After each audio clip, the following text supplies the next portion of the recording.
আমরা এখন আলোচনা করব তড়িৎ ক্ষেত্রের প্রাবল্য। ঠিক আছে? আচ্ছা, এখন স্যার প্রাবল্য দেখো, প্রাবল্য হচ্ছে একক আধানের উপর ক্রিয়াশীল বল। কি বললাম? প্রাবল্য বললাম একক আধানের উপর ক্রিয়াশীল বল। একক আধানের উপর ক্রিয়াশীল বল। এখন একক আধান বলতে তো আমরা বুঝি স্যার কতটুকু, 1 কুলম্ব আধান। একক আধান মানে কয় কুলম্ব আধান? 1 কুলম্ব আধান। এখন একক আধানের উপর ক্রিয়াশীল বলই হচ্ছে কি প্রাবল্য। এখন কত হচ্ছে কি, আমরা তো এখানে বলার সময় বলছি স্যার তড়িৎ ক্ষেত্রের প্রাবল্য। তাহলে এখন তড়িৎ ক্ষেত্র দেখো, তড়িৎ ক্ষেত্র হচ্ছে একটা অঞ্চল বা এলাকা। স্যার ক্ষেত্র বলতে আমরা কি বুঝি? অঞ্চল বা এলাকা। তাহলে তড়িৎ ক্ষেত্র বলতে আমরা কি বুঝবো? একটা অঞ্চল বা এলাকা। সেটা কি রকম? ধরো এটা হচ্ছে একটা আহিত বস্তু। তাহলে এই আহিত বস্তুর চারদিকে একটা নির্দিষ্ট এলাকা পর্যন্ত তার প্রভাবটা কি থাকবে? বজায় থাকবে। প্রভাব বজায় থাকবে বলতে কি রকম? অন্য কোনো আহিত বস্তুকে আনলে সে হয় আকর্ষণ করবে, না হয় কি করবে? বিকর্ষণ করবে। অর্থাৎ তার বলটা সেখানে কার্যকর থাকবে। ওই অঞ্চল বা এলাকা হবে তার জন্য কি ক্ষেত্র? তড়িৎ ক্ষেত্র। এখন খেয়াল করো, এই তড়িৎ ক্ষেত্রটা অসীম পর্যন্ত হতে পারে। তো আমরা বুঝার সুবিধার্থে এই পর্যন্ত অঞ্চলটাকে ধরলাম, তার জন্য তড়িৎ ক্ষেত্র। অর্থাৎ এখানে যদি আমি অন্য একটা আধান আনি, তাহলে সে তার উপর কি দিবে? বল দিবে। অর্থাৎ হয় আকর্ষণ করবে, না হয় বিকর্ষণ করবে। সমধর্মী হলে বিকর্ষণ করবে, আর বিপরীতধর্মী হলে কি করবে? আকর্ষণ করবে। ঠিক আছে? তাহলে এখন তাহলে এই দেখো, এই আধানের জন্য এটা হচ্ছে তার কি ক্ষেত্র? তড়িৎ ক্ষেত্র। তাহলে এই তড়িৎ ক্ষেত্রে যখন আমি একটা আধান রাখলাম, ধরো এটা হচ্ছে কিউ আধান। এখন এই কিউ আধানের উপর এই ক্ষেত্রটা কি দিবে? বল দিবে। অর্থাৎ এই আধানের উপর এই আধান বল দিবে। তো এই আধান বল দেয়া বলা যে কথা, ক্ষেত্র বল দেয়া বলা কি একই কথা। তাহলে আমরা যদি বলি এই আধানটাকে এফ বলে কি করে? বিকর্ষণ করে। এই যে এটা হচ্ছে সেই বল এফ। তাহলে এখন খেয়াল করো, এই কিউ আধানটাকে যখন আমি তড়িৎ ক্ষেত্রে রাখলাম, এই ক্ষেত্র তার উপর কি বল দিচ্ছে? এফ মানের একটা বল দিচ্ছে। তাহলে এখন এটা পজিটিভ হলে এটা হবে বিকর্ষণধর্মী, এটা নেগেটিভ হলে সেটা হবে কি? আকর্ষণধর্মী। তাহলে এখন দেখো, তড়িৎ ক্ষেত্রে একটা কিউ আধান স্থাপন করার কারণে ক্ষেত্র তার উপর কত বল প্রয়োগ করে? এফ মানের বল প্রয়োগ করে। কার উপর? কিউ কুলম্ব আধানের উপর। তাহলে এখন আমি যদি বলি কিউ কুলম্ব আধানের উপর ক্রিয়াশীল বল, কিউ কুলম্ব আধানের উপর ক্রিয়াশীল বল হচ্ছে কত স্যার? এফ। তাহলে 1 কুলম্ব আধানের উপর ক্রিয়াশীল বল কত হবে? F by Q.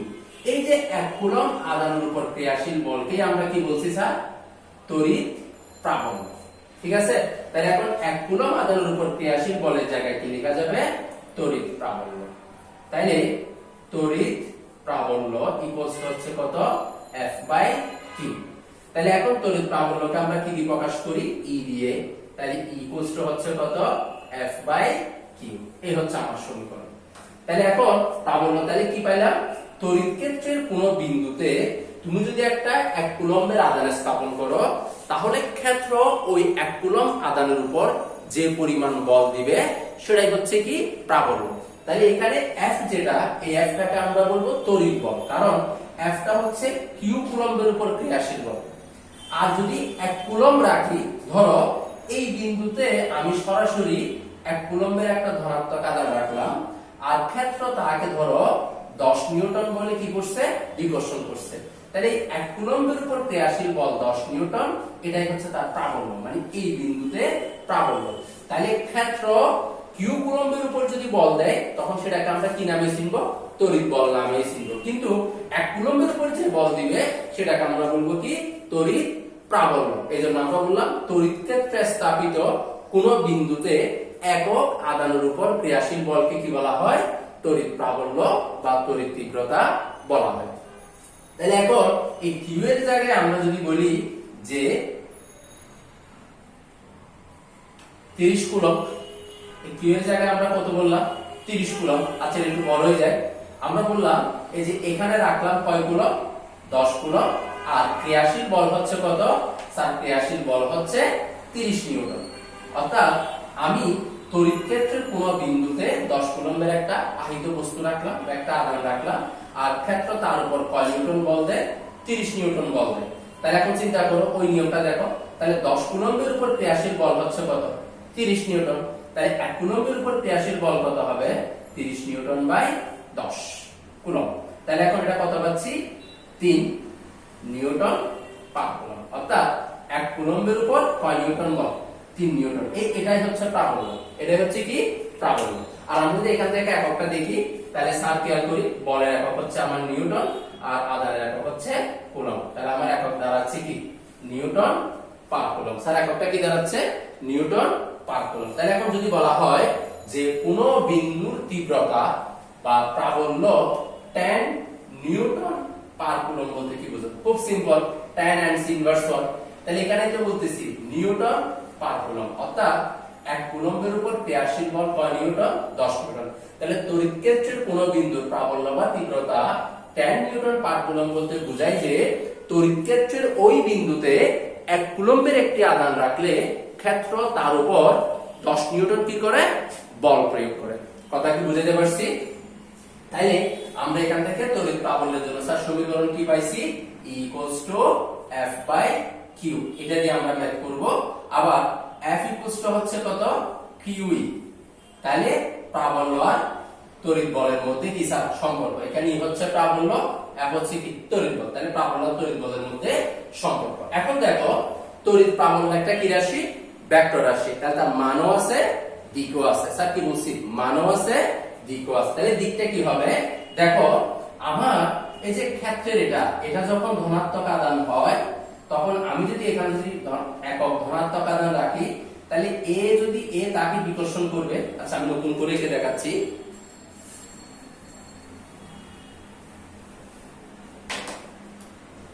আধানের জন্য এই যে এটা হচ্ছে ক্ষেত্র, তো আমি যদি এখানে একটা একক ধনাত্মক আধান রাখি তাহলে একে অবশ্যই কি করবে? বিকর্ষণ করবে। তাহলে বিকর্ষণ করলে সে যে পথ বরাবর পরিভ্রমণ করবে ওই বরাবর আমরা রেখা কল্পনা করি। তাহলে এইটাকে বিকর্ষণ করবে, তাহলে বিকর্ষণ করলে দিক হবে দিক। এখন আমি যদি বলি এটা ছিল A বিন্দু, এটা হচ্ছে B বিন্দু, তাহলে এখন দিক হবে কি বরাবর?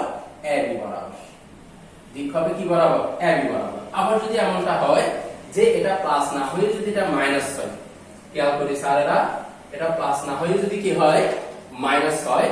ধরো এটা হচ্ছে মাইনাস, এটা ক্ষেত্র, ধরো আমি এখন এইখানে ধনাত্মক আধান রাখলাম, তাহলে এখন এই বলটা কি হবে? আকর্ষণধর্মী না বিকর্ষণধর্মী? অবশ্যই আকর্ষণধর্মী। তখন দিকটা হবে এই দিক। এখন এটাকে যদি A বলি, এটাকে যদি O বলি, তখন দিকটা হবে কি বরাবর? AO বরাবর। ঠিক আছে স্যার, দিকটা হবে কি বরাবর? AO বরাবর। তাহলে আমরা দেখো যদি এটা প্লাস হয় তাহলে বিকর্ষণধর্মী বাইরের দিকে হবে, আর যদি মাইনাস হয় তাহলে আকর্ষণধর্মী ভিতরের দিকে হবে। ঠিক আছে? আর যদি এভাবে করে চিন্তা করি সেটা হচ্ছে কি, আমি তড়িৎ ক্ষেত্রে যখন একক মুক্ত আধান স্থাপন করব এর প্রযুক্ত বলের জন্য সেটা আকর্ষিত বা বিকর্ষিত হয়ে যে পথ বরাবর চলে যাবে ওই পথ বরাবর তুমি যে রেখা কল্পনা করবা ওই দিকটাই হবে তার জন্য কি? প্রাবল্যের দিক। কথা বুঝতে পারছি? আচ্ছা তাহলে এখন আমরা এখান থেকে E = F/Q এটা দিয়ে আমরা কি করতে পারি স্যার? প্রাবল্য নির্ণয় করতে পারি। এখন আমাদেরকে যদি বলা হয় যে তড়িৎ ক্ষেত্রের কোন বিন্দুতে আর দূরত্বে প্রাবল্য কত, খেয়াল করো এখন আমরা যেটা প্রাবল্য বের করছিলাম সেখানে আমাদের এই আধানটা খেয়াল করো, এটা ছিল ক্ষেত্র। আমরা বলছিলাম যে এখানে আমি কিউ কুলম্ব মানের একটা আধান রাখতেছি আর তার উপর F মানের একটা কি করলো? বল প্রয়োগ করলো। তখন বললাম E = F/Q। এখান থেকে আমরা প্রাবল্যটা বের করছি। ঠিক আছে? কিন্তু এখন হচ্ছে কি দেখো, ধরো এটা হচ্ছে আহিত বস্তু, এটা একটা আধান। এখন এর আশেপাশে একটা ক্ষেত্র আছে না কেন? বলছিলাম এই ক্ষেত্রটা কি পর্যন্ত হইতে পারে? অসীম পর্যন্ত বিস্তৃত হইতে পারে। এখন খেয়াল করো, তাহলে আমি যদি বলি এই আধান থেকে এটার মান মনে করো Q, আর এখানে আমি Q = ধরে নিলাম 10 কুলম্ব। যে কোনো মানের হইতে পারে, 1 কুলম্ব, 2 কুলম্ব, 5 কুলম্ব, 10 কুলম্ব, যে কোনো মান। আমি জাস্ট ধরে নিলাম 10 কুলম্ব। তাহলে এখন এই 10 কুলম্ব আধানের জন্য তার আশেপাশে একটা অঞ্চলে তার প্রভাবটা থাকবে, মানে একটা ক্ষেত্র পাবো। তাহলে এখন চিন্তা করো এইখানে একটা বিন্দু ধরলাম, বললাম এটা হচ্ছে P বিন্দু। তাহলে এখন এই আধান থেকে এই P বিন্দুর দূরত্ব হচ্ছে R। এই আধান থেকে এই P বিন্দুর দূরত্ব কত? R। তাহলে এখন বললাম 10 কুলম্ব আধান হতে R দূরত্বে P বিন্দুতে প্রাবল্য কত, অর্থাৎ এই বিন্দুতে E এর মান কত। তাহলে এখন একটা জিনিস খেয়াল করো, আমি এখান থেকে আর দূরত্বে ফি বিন্দু যেটা বললাম, তাহলে ফি বিন্দুর অবস্থান কোথায়? এই 10 কুলম্বের যে তড়িৎ ক্ষেত্র তার ভিতরে। তাহলে এর আগেরটাতে আমরা এখানে কত কুলম্ব রাখছিলাম? কিউ কুলম্ব, সেটা কিন্তু বলছি, বাট এখানে কত কুলম্ব সেটা কি বলা আছে? নাই। এর আগে ক্ষেত্র যা ছিল তার আদান কত সেটা কিন্তু বলি নাই। এখন আমরা তো বলছি 10 কুলম্বের জন্য ক্ষেত্রটা, তাহলে এখন সেটা দেয়া আছে। তাহলে এখন দেখো তোমাকে আদানটা দেয়া আছে, এই আদান থেকে একটা নির্দিষ্ট দূরত্বে একটা বিন্দু আছে, ওই বিন্দুতে প্রাবল্যটা বের করতে বলছি। কথা বুঝতে পারছি? আচ্ছা, এখন আমরা কি কাজ করব? ধরো আমি এখানে একটা আদান রাখলাম কিউ নট। স্যার আমি এখানে একটা আদান রাখলাম কি? Q naught. তো আমি যদি এখানে একটা কিউ নট আদান রাখি, এখন কিউ নট এর মান কত? তুমি q naught equals to 1 coulomb বলতে পারো, কোনো সমস্যা নেই। তাহলে এখন কিউ 1 কুলম্ব না হয়ে যদি স্যার 2 কুলম্ব 10 কুলম্ব যে কোনো মানের একটা আদান কল্পনা করো, কিউ নট আমি এখানে রাখছি। তাহলে এখন চিন্তা করো, এটা হচ্ছে কিউ, এটা হচ্ছে কিউ নট, পরস্পর কত দূরত্ব আছে? আর দূরত্ব। তাহলে এই আদানটা এর উপর অথবা এই আদানটা এর উপর বল দিবে নাকি দিবে না? দিবে, যেটাকে আমরা কি বল বলি? তড়িৎ বল। তাহলে এখন কুলম্বের সূত্র অনুসারে কিউ এবং কিউ নট এর মধ্যে ক্রিয়াশীল বল হবে F। F ইকুয়ালস টু আমরা পড়ছিলাম 1/4 এপসাইলন নট কে, কে তড়িৎ মধ্যমান বিশিষ্ট মাধ্যম বিবেচনা করলে কিউ নট বাই কত? R square. কথা বুঝতে পারছি স্যার? তাহলে এটা হচ্ছে কার সূত্র? কুলম্বের সূত্র। দেখো আমাকে বলা হয়েছে কি যে আমরা কিউ কুলম্ব আদান থেকে আর দূরত্বে যাই, একটা বিন্দু নিছি পি, ওই পি বিন্দুতে প্রাবল্য কত সেটা বের করব। এখন আমরা কি করছি? আমরা পি বিন্দুতে কিউ নট এর একটা আদান স্থাপন করলাম বা কল্পনা করি, তখন কিউ নট কিউ এর মধ্যে একটা তড়িৎ বল ক্রিয়াশীল হবে, কারণ এটাও আদান এটাও আদান। তাহলে দুইটা আদান যদি আর দূরত্ব অবস্থিত হয়, তাহলে কুলম্বের সূত্র অনুসারে ক্রিয়াশীল বল F কি হবে? 1/4 epsilon naught K q naught by কত স্যার? R square. ঠিক আছে? আচ্ছা, একটু লিখলাম। এখন খেয়াল করো, এই বলটা যদি প্লাস মাইনাস হয় আকর্ষণধর্মী হবে, দুটোটা প্লাস হলে বিকর্ষণধর্মী হবে। এখন আবার দেখো এই আদানটা যদি এর উপর F মানের বল প্রয়োগ করে, স্যার কি প্রয়োগ করে? F মানের বল প্রয়োগ করে, তাইলে সেই ক্ষেত্রে আবার আমরা পড়ছি কি? প্রাবল্য ইকুয়ালস টু এ এর উপর কত মানের বল প্রয়োগ করে? F মানের। তাহলে কি হবে? F by q naught. দেখো F বাই কত? Q naught. তাহলে এখান থেকে পাবো F ইকুয়ালস টু কত? E q naught. এখন E কিউ নট যদি আমি এখানে নিয়ে আসি, তাহলে স্যার খেয়াল করি তো, E q naught 1/4 epsilon naught K q naught by কত? R square. খেয়াল করি স্যার। তাহলে এখন এই যে বললাম, এ যদি এর উপর কি বল প্রয়োগ করে স্যার? F বল প্রয়োগ করে, তাহলে কিউ নট এর উপর ক্রিয়াশীল বল কত? F। তাহলে F equals to q naught, ওটা তো আমরা প্রাবল্যের এখানেই পড়ে আসছি। তাহলে এখন F ইকুয়ালস টু কিউ নটটা আমি এই জায়গাটায় বসালাম। তাহলে এখন একটু খেয়াল করি স্যার, আমার এই পাশে আছে কিউ নট, আবার আমার এই পাশেও আছে কি? Q naught. তাহলে এখন এখান থেকে পাবো E equals to 1/4 epsilon naught K q by কি হবে? R square. কথা বুঝতে পারছি? এটা দিয়ে আমরা আর দূরত্বে প্রাবল্য নির্ণয় করব। তাহলে এখন আমরা প্রাবল্যের জন্য দুইটা সমীকরণ দেখছি, একটা হচ্ছে E equals to F by q naught, আর একটা হচ্ছে E equals to 1/4 epsilon naught K q by r square. ঠিক আছে স্যার? বুঝছি আমরা? তো এখন খেয়াল করো, এটা হচ্ছে কি?